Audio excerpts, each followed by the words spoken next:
President Biden has to do something for the American people and send out stimulus payments before it's too late. Now, awesome news. Low-income households can expect to receive up to $300 this month. Lawmakers have approved new rebate programs, and these new stimulus programs will give checks worth billions of dollars more for families and senior citizens.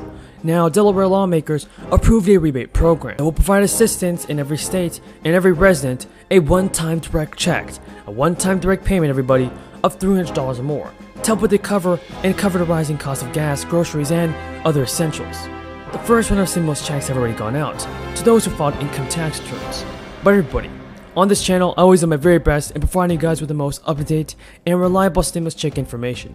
So I hope that President Biden can do something about this and send out stimulus payments. If you believe he will, tell me in the comments. Now, for the first $230 million rebate program funded by Delaware's nearly $1 billion revenue surplus this year, it will eventually provide checks to an estimated 175,000 to 200,000 residents who haven't recently filed taxes. And the Finance Secretary has said his office will begin searching for those residents in databases from agencies like the Department of Health and Social Services, the Department of Motor and Vehicle Services. He also added that eligible residents who owe money to courts and other state agencies will start to receive their full $300 rebate, and the legislation specifically exempted any debt obligation to other state agencies, so there will be no reduction in these payments. And the third phase of the rebate program will begin this month, as the Department of Finance just rolls out a website where residents who did not receive a check can apply for theirs. Now, Geisenberg added that his department hopes to identify as many residents as possible during the early phases of the program to avoid receiving a flood of fraudulent applications for checks later on. There may also be $270 checks from the New York State Department of Taxation. The agency announced on Wednesday, everybody, that it has started mailing out financial relief to half a billion dollars to more than 1 million eligible New Yorkers.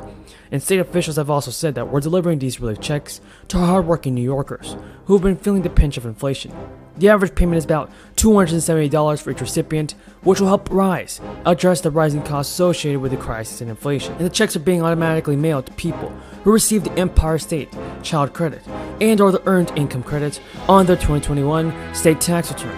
To be eligible, you must have filed your New York State income tax return by April 18th. So, the state also expects that most people can expect to receive a stimulus payment within a couple of days, and by the end of this month. So look out for that, everybody. Now, although Americans have been paying a lot more at the pump and supermarket this year, they have largely been spared from price hikes from their job-based health insurance and doctor visits. Most workers can expect to see premiums and out-of-pocket costs, everybody, increase in 2023 at a faster rate than in recent years due to inflation. Experts say they will just learn how much of their employers are open and during the enrollment period, which typically takes place this month and next. Now, according to CNN, it's going to be harder than ever to be able to afford some of the basics of healthcare, and those people who have insurance. The Kaiser Family Foundation is a source that said that about 155 million Americans have work-based health insurance, the largest source of coverage by far. Companies are trying to minimize the cost increases as they strive to hire and retain workers in the tight job market. Experts say that, and it could force some businesses to subsidize even more of the health insurance plans. And while Sanders acknowledged the microchip shortage, which is raising prices and costing workers their jobs, does pose problems for regular Americans, he maintained that handling corporations' money with no strings attached isn't the way to solve it. Sanders suggested that Congress should work with microchip companies to address workers' and taxpayers' concerns. The number of Americans applying for unemployment benefits last week hit its highest level in nearly 8 months, but the total number of those collecting benefits fell. Applications for jobless aid for the week ending July 9th rose by 9,000 to 244,000, and that is up from the previous week of 235,000. Last week, the Labor Department reported that employers added 372,000 jobs in June, a surprisingly robust gain and in line with the pace of the previous 2 months.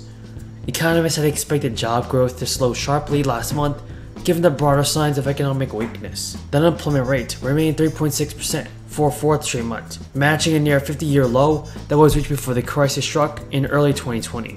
The government also reported last week that U.S. employers advertised fewer jobs in May, amid signs that the economy is weakening. Though the overall demand for workers remains strong, there are nearly 2 job openings for every unemployed person. This week, the government also added that consumer prices soared 9.1% compared with a year earlier, the biggest yearly increase since 1981.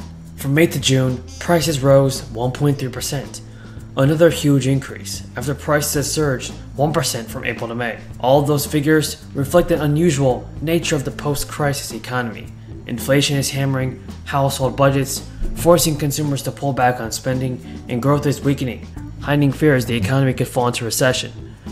In an effort to combat the worst inflation in more than 4 decades, the Federal Reserve raised rates by a half point in May and another 3/4 points increase last month. Economists expect the Federal Reserve to jack up its borrowing rate another half to 3/4 of a point when it meets earlier this month. Besides carving up the average American's income, those rate increases also raise borrowing costs, rent, and mortgage payments for corporations, which cut into profits. As the crisis continues, many states are trying to provide their residents with more help.